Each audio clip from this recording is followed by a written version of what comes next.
મને એટલી ખબર છે કે અહીંયા જેટલા આવ્યા એમાંથી બધાય હનુમાન ચાલીસા તો સાંભળી જ હશે. રેડી ને? બધાય સાંભળી અને વાંચી પણ હશે.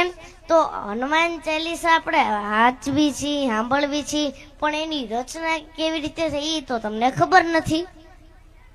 તો હાલો હું તમને કહું કે હનુમાન ચાલીસાની રચના કોણે કરી હતી અને કેવી રીતે થઈ. હનુમાન ચાલીસાની રચના તુલસીદાસજીએ કરી હતી.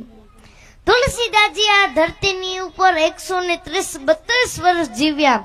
રામનો સાક્ષાત્કાર આ મહાપુરુષને એક દિવસ તુલસીદાસજી દિલ્હી કે કાશી વચ્ચેથી આમ નીકળતા હશે, એમાં એક વૃદ્ધ સ્ત્રી ખોળો પાથરી અને પગે લાગી.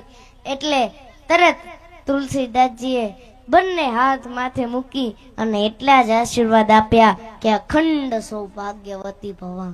એટલે તરત પેલી સ્ત્રીએ કીધું કે મહારાજ આશીર્વાદ પાછા લઈ લો તમે. તો કે કેમ બેન? તો કે તમે અખંડ સૌભાગ્યવતીના આશીર્વાદ આપ્યા અને મારો ધણી હજી હમણાં જ મરી ગયો છે, આખું ગામ ભેગું થયું છે તેને બાળી જવા માટે, પણ તમે આવ્યા છો એમ સાંભળી અને તમને પગે લાગવા માટે આવી. એટલે ત્યારે તુલસીદાસજીએ ખાલી એટલું જ બોલ્યા કે મારા મોઢામાંથી નીકળેલો શબ્દ કોઈ દાડો ખોટો ન પડે, હાલ તારા ઘરે. તુલસીદાસજી આવ્યા એના ઘરે, આખું ગામ ભેગું થયેલું અને ઓલાને હુવડાવેલું, તૈયાર કરેલો નનામીમાં બાંધવા માટે. એટલે પછી તુલસીદાસજીએ કીધું કે બધાય ફરતા બેહી અને ધૂન બોલો. એટલે બધાય ફરતા બેહી તુલસીદાસજી એના મસ્તક ઉપર હાથ મૂકી અને રામ નામની ધૂન બોલ્યા. અને જેવું તુલસીદાસજીએ રામ નામનું ભજન કર્યું અને ઓલો માણા મરી ગયો તો એ બગાસું ખાઈને બેઠો થયો અને બધાને જય શ્રી રામ કીધા. અને આ વાત વાયુ વેગે આખા શહેરમાં ફેલાણી. અને ઈ વખતે દિલ્હીનો રાજા અકબર શહેનશાહ હતો. અને ઈ વખતે એના એક મંત્રી ટોડલમલ વિદ્ર મંત્રી હતા અને એમના એક બીજા મંત્રી મુસ્લિમ રહેમલ ખાન કૃષ્ણના ઉપાસક હતા અને બધાય તુલસીદાસજીના સેવકો હતા.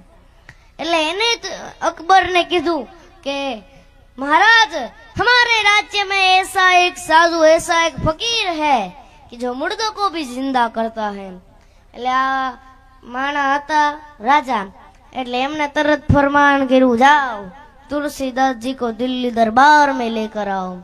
એટલે ઓલા બે ચાર સૈનિકો હતા એમના એ બધા ગયા. અને તુલસીદાસજી હતા ને એ સ્વાભિમાની સાધુ હતા. અને તુલસીદાસજીએ સ્પષ્ટ શબ્દોમાં ના પાડી દીધી કે મેં દિલ્હી દરબાર में आ नहीं सकता, मुझे दिल्ली दरबार की कोई आवश्यकता नहीं.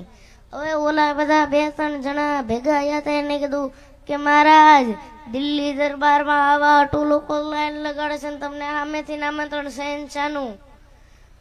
એટલે પછી તુલસીદાસજીએ ના પાડી દીધી. એટલે ઓલા બધા ગયા. હવે આ તો ભાઈ રાજા માણા, એટલે મહારાજે આદેશ કરી દીધો અકબરે કે જાઓ तुलसीदासजी को पकड़ के ले आओ. હવે આ તો ભાઈ રાજા માણા ગમે એવો આદેશ કરે. અને આપણા કાઠિયાવાડમાં એક કહેવત છે, રાજા વાજાને, એટલે જોરથી બોલો ને, રાજા વાજાને. હા, એટલે તરત આમ એલાન કરી દીધું કે જાઓ तुलसीदासजी को पकड़ कर दिल्ली दरबार में लेकर आओ. હવે પાછા આમ ગયા ઓલા બધા તુલસીદાસજીને પકડીને લાવવામાં આવ્યા. અને પછી તુલસીદાસજીએ કીધું કે બોલિए शहंशाह क्यों मुझे दरबार में बुलाया. એટલે અકબરે કીધું કે मैंने सुना है कि आप चमत्कार करते हैं, मुर्दों को जिंदा करते हैं, राम से बात करते हैं. हमें भी इच्छा हो गई है कि आप हमें कुछ चमत्कार करके दिखाओ.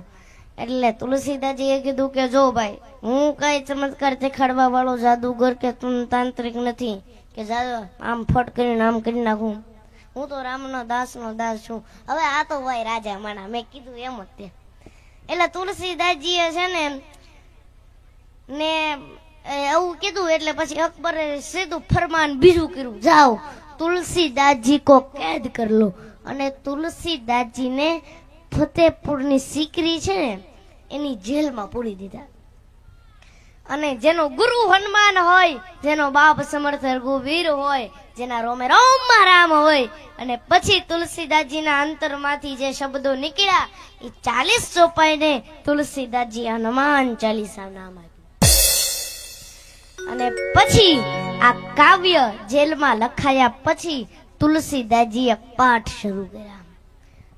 અને હજી તો આ એમના પાઠ 100 પૂરા થયા નતા તુલસીદાસજીના, તા તો દિલ્હીની અંદર ચમત્કાર થયો. હવે હજારો નહીં લાખોની સંખ્યામાં વાંદરાઓ આવી પડ્યા. હવે 2 વાંદરા આપણી પાછળ પડી ગયા તો આપણી દશા શું થાય કયો? હવે 2 વાંદરા આપણી પાછળ પડી ગયા તો આપણી દશા શું થાય?